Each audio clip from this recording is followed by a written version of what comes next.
All right, so I'm here today with Adam Jellison, instructor and massage therapist extraordinaire at the Aubrey Center School and Center for Advanced Massage Therapy. So welcome, Adam. Thank you. Thank you for the long introduction. So, Adam, I wanted to talk to you about your experience as a student in the type of instruction that is given here at the Aubrey Center School. Well, basically, what my first concern going into school was, can I handle it? Because I have a life. I have work and responsibilities. It's not high school anymore, so that was the first question on my mind, and I found right away that there's a lot of work, but it was in class. Okay. That was most important to me. I wanted to make sure I could handle it. Then as I went along, I found that, there's a lot of work in class, but it's not just sitting there being lectured at. It's, asking questions, sharing stories, and building a level of understanding you just can't get from reading a book. And besides, anybody can take a book home and read it. I want you to be able to come to class and learn from me. I mean, I don't get paid to just make you read. So I want there to be questions and conversation, and that's what I got out of school while I was there.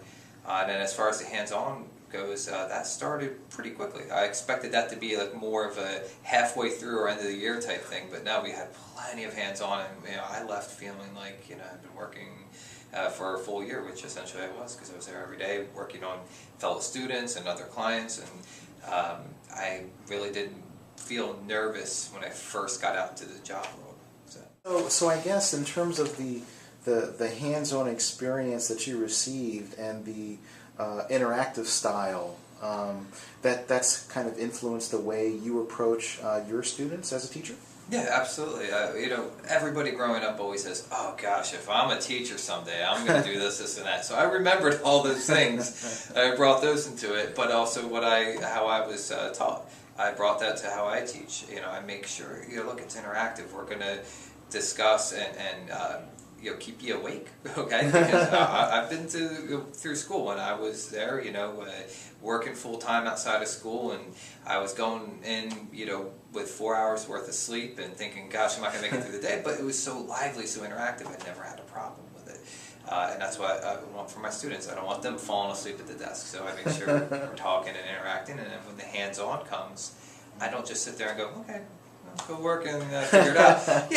I'm walking around helping you out, asking questions, and making sure everybody's got it. And I'm going to nitpick at every little thing, because I want you getting out feeling comfortable as I did, and being able to work right away, and not feel like you're a newbie in the field. You're ready to go.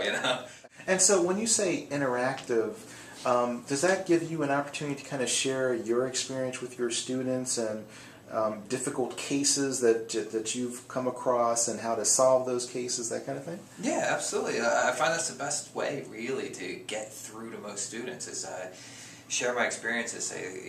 Tell them, hey, I had a client who had this problem, and this is how I approached it and fixed it, and then someone in the class may have had that problem, so they share their experience, and it starts to give students a more comprehensive understanding of what we're dealing with. So if we're talking about whiplash, for instance, they really understand it, and then when they have a client come in who has whiplash, they're able to explain it in a way the client understands, not just verbatim repeat what's in the book. Right. That's not going to do any good to a client. So so they feel more relaxed, they feel like they understand it, and then that translates into their work, and the clients feel comfortable with them, because they can say, wow, you really know your stuff. So. Fantastic, fantastic. Well, very informative. Thanks for your time. Yeah, thank you very much, Wilson. No problem. Cool.